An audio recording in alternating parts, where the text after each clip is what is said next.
I used to go to the churches where the preacher got up and just preached and told you about the scriptures, and he never dealt with the congregation, so you never knew what was going on. He never knew what was going on with his congregation, so he was never able to help them, because I realize now that the reason they do it that way because they don't know what they're talking about.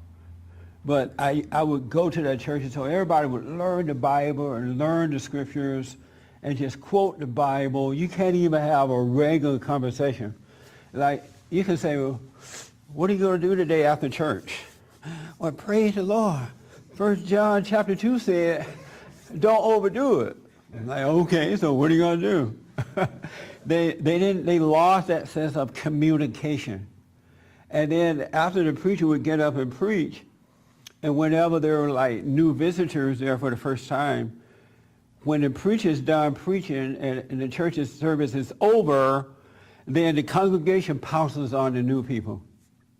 You know, and it would just really drive people away and make them mad and make them angry, right? And 99.999.9, not all the time, but 99.999% of the time, the congregation didn't know what they were talking about. But they would attack the first-time visitors as though they knew what they were talking about. And it's the darndest thing I ever seen. People see your spirit. They know that you don't know what you're talking about. They know you're coming from the wrong place. But because they're new at it, they're going to hate you for it, and most of the time they don't come back.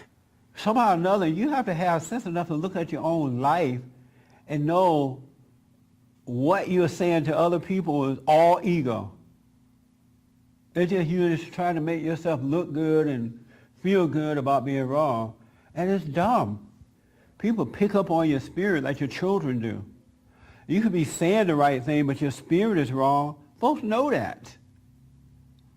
They know it. They really just know it. Because your spirit is dry and still evil with no love. But you have all the right words to say. Sometimes just shut up. And I'm saying this because this needs to stop. It really does. You can't take the splendor out of someone else's eye until you take the log out of your own. And if you have fear, and if you have doubt, if you have anger, if you are an emotional person, if you worry, if you are into things and people and places, you don't have anything, no love to be sharing with no one. You don't have no preaching to be sharing with no one.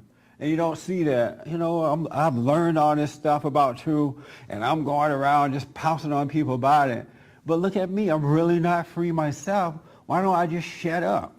One of the primary problems with folks today, Christians and who think they know the truth, they now have the knowledge of good and evil, and so they base everything on they base evil on the knowledge that they have learned about things. If there's no understanding, there's no discovery at all. They now have the knowledge of good. They already had evil because we were born in sin. And now they have the knowledge of the good by studying the Bible or learning the truth.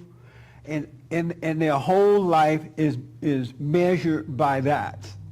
And because it's measured by that, they know nothing. For more information or to purchase a copy of this show, visit us on the web at www.bondinfo.org or call 1-800-411-BOND.